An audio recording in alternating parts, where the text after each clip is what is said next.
Hello, scrappers. We got a few of these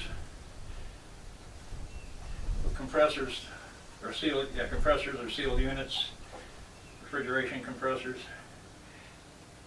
A few of them to get cleaned up, so I thought I'd go ahead and do a video. These are exciting days we're living in. We had 11 tornadoes here in Oklahoma last night. I think about 7:15, Bill comes over our phone, said seek shelter now until 7:45, tornado warning. So we went down the cellar. We got out there right close to 8 o'clock, and then another warning comes over our cell phones. Really? Back down the cellar we went. Now the wife says I need to get an above ground cellar. So, gotta start saving. Anyway, these, the way I try to do it is somewhere up in here, or right above this, somewhere in here, is about where the end of the stator metal ends, and then you got the windings, and then same thing down here. Occasionally the pumps are up above, so, you know, you never know, so. We'll go ahead and give it a shot. And as you can see, this disc is a little bit worn, not too badly, but and then I'll put a fresh disc on it when I go to cut. And then, but of course I don't throw this away just because it's slightly used. I'll continue to use it. And this is one of the Go Yonder discs, and I have them on my Amazon affiliate page. There's a link in the description below the video. They're about probably less than a 1/16 of an inch thick, and they last quite a while. They take a little while to wear them down. Well, if you got earbuds in, you might turn your volume down, or don't want to blow your eardrums here.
You know what I did, I cut here, and it's dark in there, so I know it's hollow spot. Here I cut pretty deep, I can see, but I still see silver. So I'm thinking, okay, there's more metal. And then when I cut this one, it gets dark, but I can see copper. So I said, okay, I'm in a good spot there. So now I'll continue to bring the cut around.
One thing to make this last longer is you don't give a lot of downward pressure.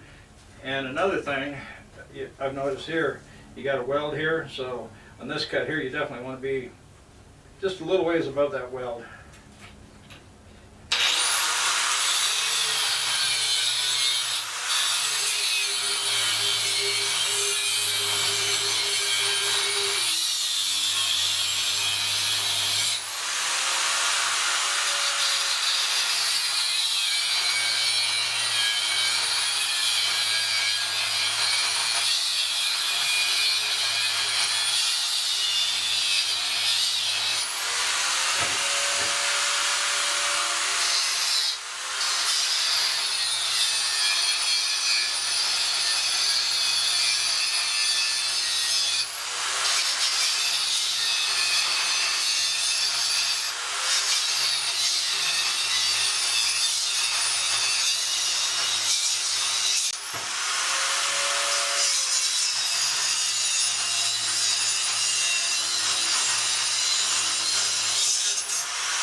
those tornadoes and whatnot, looking on Channel 9's website, they're saying thunderstorms for the next 6-7 days. I thought, lovely. I did remember to bring a wheelbarrow in this time. And once I get these two cuts done,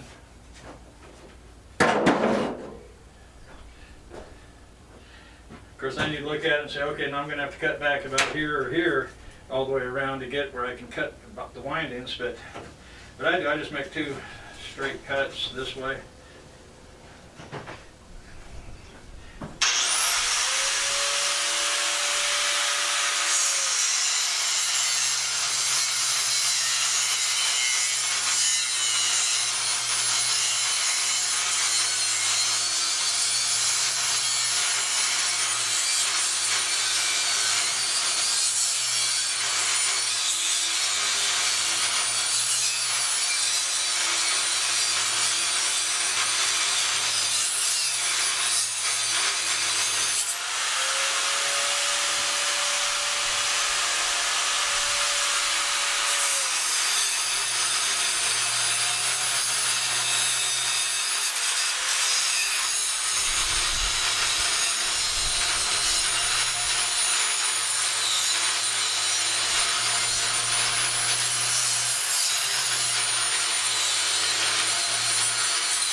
Yeah, let's see if we can pry this apart. I probably cut deeper than I needed to.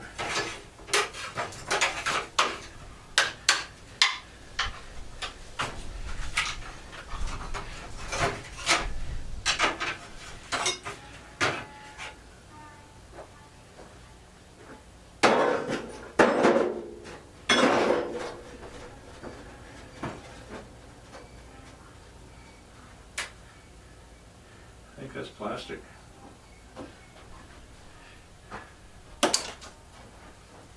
Okay.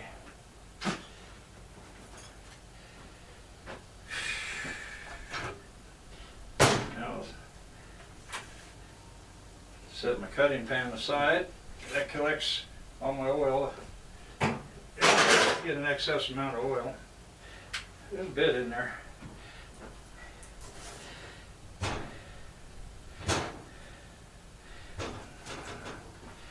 Let me get the clips off of the wires here.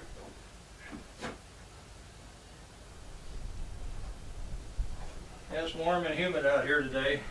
A lot of clouds in the sky. 85 degrees.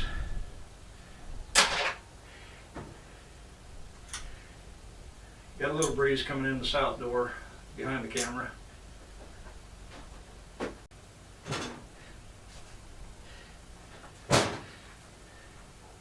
Those threads are pretty messed up on that, so I'm going to cut this side. This is what the Go Yonder blades look like. Now they have them in blue also. I haven't tried the blue. I imagine they're just as good. But I usually buy them in packs of 50 for about $27. So that figures up a little over 50 cents a piece. And if you don't want to commit $27, they do have them in packs of 25, and they also have them in packs of 10, I think. So, and I have them all linked on my Amazon affiliate page. And I make a few dollars advertising commission on that if you go through there and buy them off my page. So, and I appreciate it. I want to thank you. And like I said, turn your volume down if you got earbuds in, because I'm fixing to cut this side. What I do, I just get it right up there against the edge. And here we go. Well.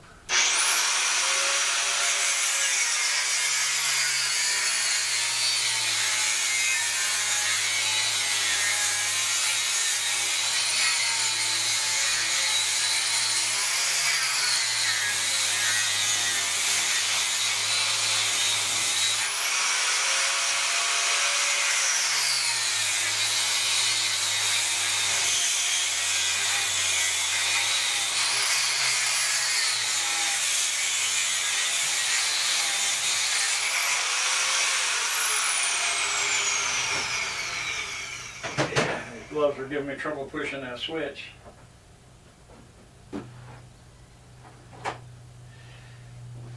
don't really like wearing gloves a lot, but these things are pretty oily, so it helps give you a better grip. Now, of course, you got the plastic insulators that go down through there, so you get just a little bitty end on them. That's what I'm doing right now, knocking them off.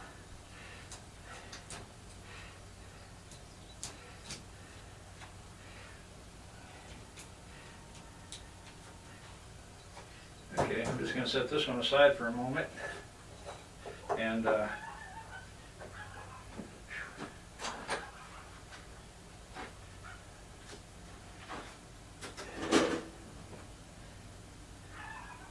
may have to turn the fan on. You better get a sweatband. Now there's several ways. You know, like people cut these with sawzalls. For years, I just used the air chisel. It was a flat chisel, and chiseled them down, and then pried them out by hand. But since I got the good compressor and air chisel, you can see that I've cut a V into this.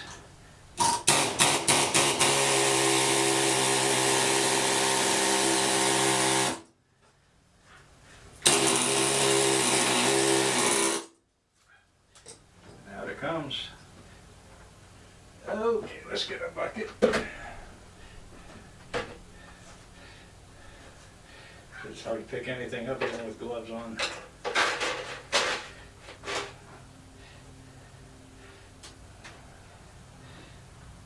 Yeah, if I had the rubber gloves, it'd probably be a lot better for this part. Which I've got some around here.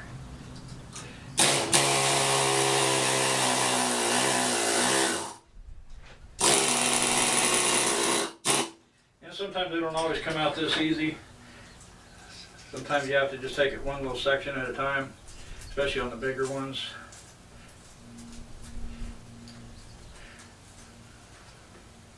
This thing still has some string attached to it.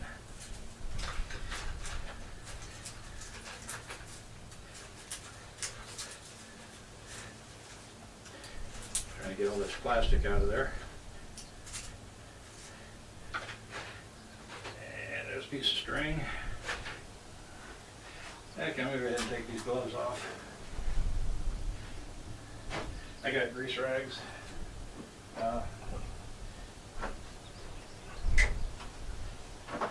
What I like to use on these strings is these little hook blades.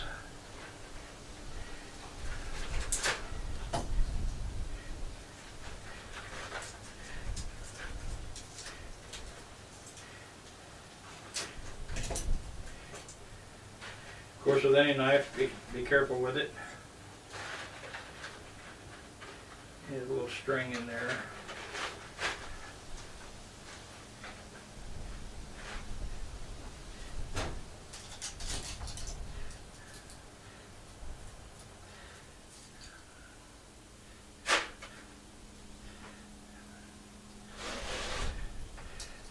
Yeah, I took some stuff in one time. I had a little bit of plastic that was melted to the wire, and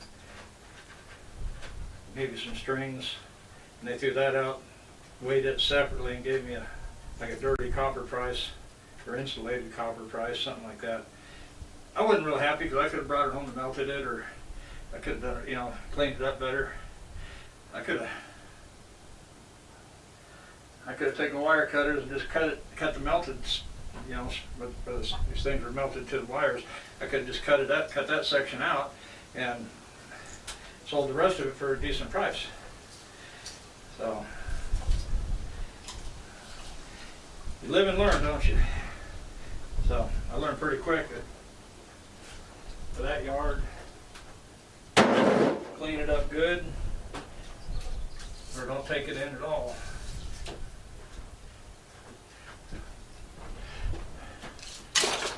If I get something that's almost impossible to clean, then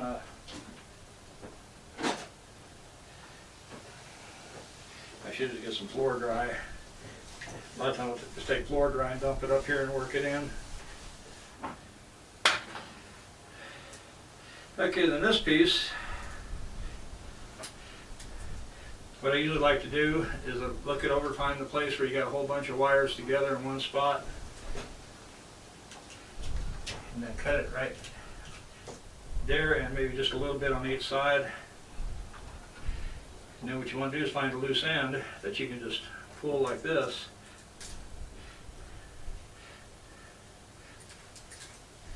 And it just unravels.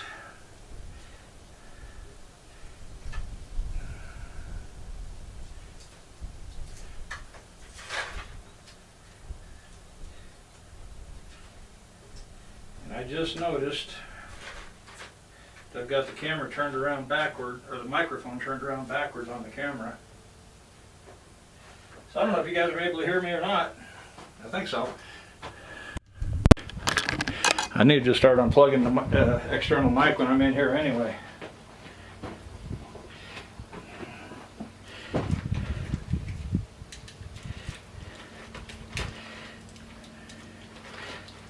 Got to make sure if I'm in here I can't use the external monitor.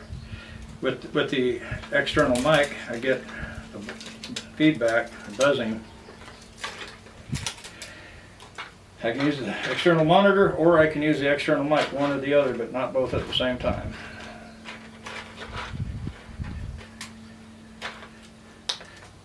Okay, now give me some wire cutters.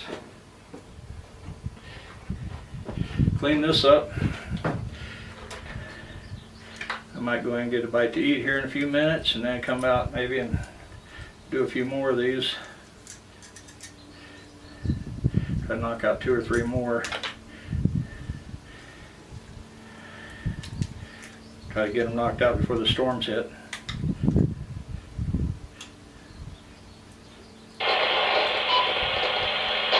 That's my GMRS radio there in the background. Monitoring the repeater. Not getting any traffic, I think everybody's at work. It is Friday here when I'm making this recording. I'm somewhat into preparedness, but I'm not hardcore prepper. I probably should be more of a prepper than what I am actually. But one thing, we could have man-made or natural disasters that could knock out our communication. So this is just a cheap radio oddity, handheld, and the repeater's up in Oklahoma City. Has bird flies probably about 25 to 30 miles from here. Now I can hook this, I don't know if I can hook this one, but one of my other radios I can take the antenna off and hook it up to my little base antenna I've got, and I can hook it up in the car, with the truck, and I can hit the repeater there in the city, and the repeater. Anyway, the repeater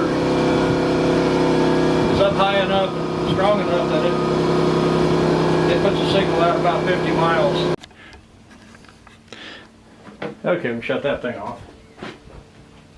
But that repeater will kick the signal out about 50 miles. So, of course, if the grid goes down, power grid goes down, then chances are that repeater won't be working either.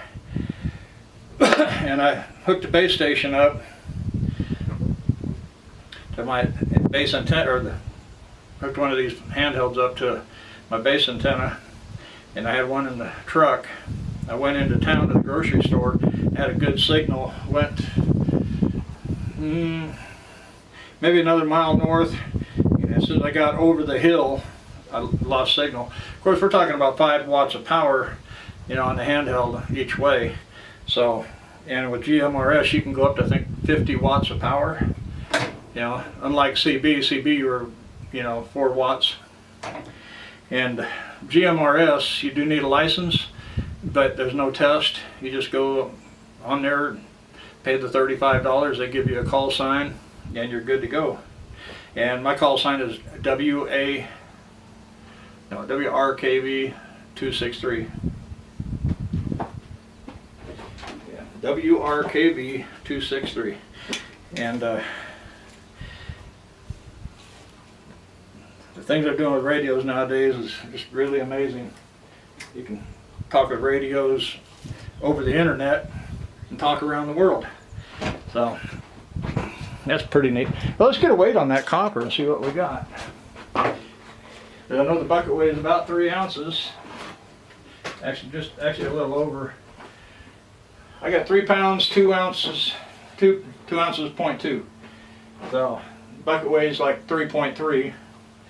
So we have just under 3 pounds. So that's not bad. 3 pounds of copper out of that one. So that's roughly around $9. So that didn't take too long and paid up pretty good. So I'm going to go ahead and call this a video, and I want to thank everybody for stopping by and watching. And please hit, if you're first time here, hit that subscribe button and notification bell. If you enjoyed the video, give it a thumbs up. And we'll see you guys in the next video. So you take care and happy scrapping.